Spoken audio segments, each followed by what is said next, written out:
Hello students, welcome back to the chemistry class.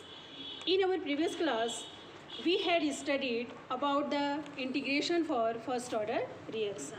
But now in our today's class, we will discuss here half-life for first order reaction. Okay, so before understanding or before derivating that half-life for first order reaction, it is very important for us to understand what is half-life. Half-life is the nothing but the time required to convert the initial concentration of the reactant to its half. So let us see the definition and let us derive and the equation which will be based on the half-life for integrated rate law for first order reaction. So let us see the definition. So according to the definition, the time needed for the reactant concentration to fall to 1/2 to its initial concentration. Okay, suppose if I give you an example, the initial concentration of a reactant is 100 moles per dm cube.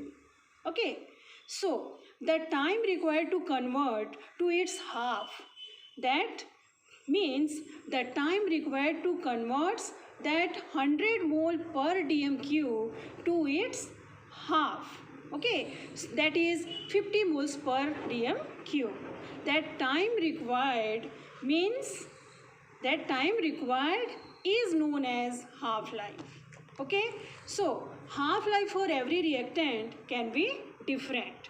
So let us see that on what basis and on what is depends. Okay, so let us derive the equation for the half-life. Students, as you know, for the first order reaction, the rate of a reaction, it means the rate law for the first order reaction, the rate constant can be derived as K is equal to 2.303 divided by T log to the base 10 A naught divided by 80. Right? But at half-life, okay, but half-life, it is denoted by the T half. T is denoted by the T half here. Okay, so according to half-life, it means the time required converts the initial concentration to its half. So in that case, when I have to convert the initial concentration, okay, initial concentration to its half, it means final concentration, right? Okay, so I will get the final concentration is denoted by A naught by 2. Okay, so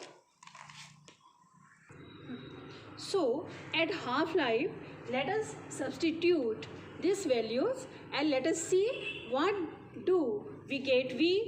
Okay, so we will get is goes to K is equal to 2.303 divided by T half. Instead of T, we will write T half.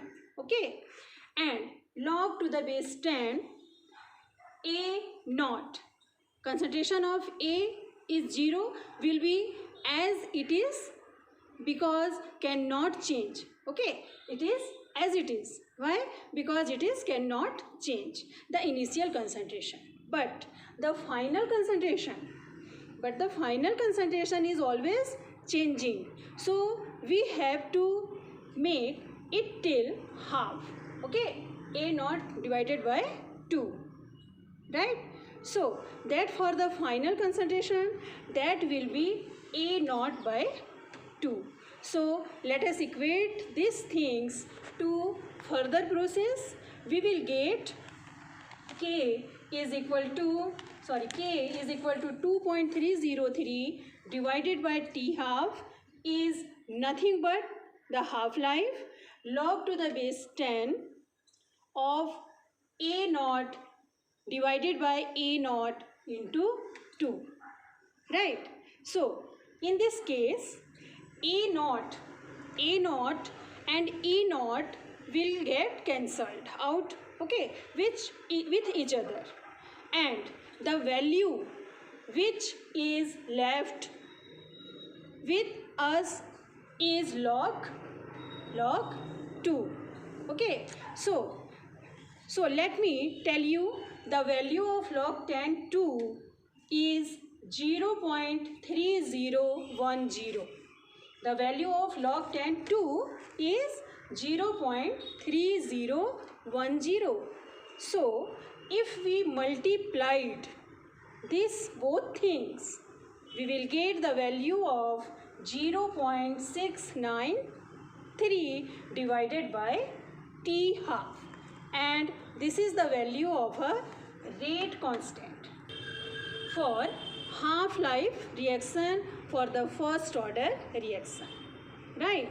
So what will be the unit of these things? Again you can see that T half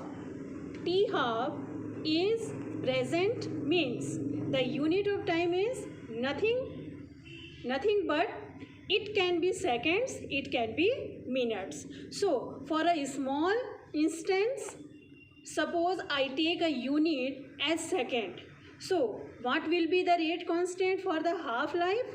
It would be nothing but second inverse, right? So that is the unit is K is equal to second inverse. So this is the unit of rate constant for the half-life for the first order reaction, okay. And as you can also see, this rate constant is not dependent on the concentration, while in the case of integrated rate law for the first order reaction, we have observed that the rate constant K is dependent on a 0. It is also dependent on AT, okay, but for half-life, it is not dependent on the concentration of reactant. It is independent on the concentration of reactant. So this is what we have calculated, or we have estimated and derived an equation for rate constant for half-life, okay.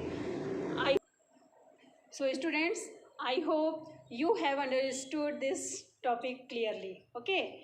This topic is clear now, okay. So see you in our next class. Bye bye. Thank you.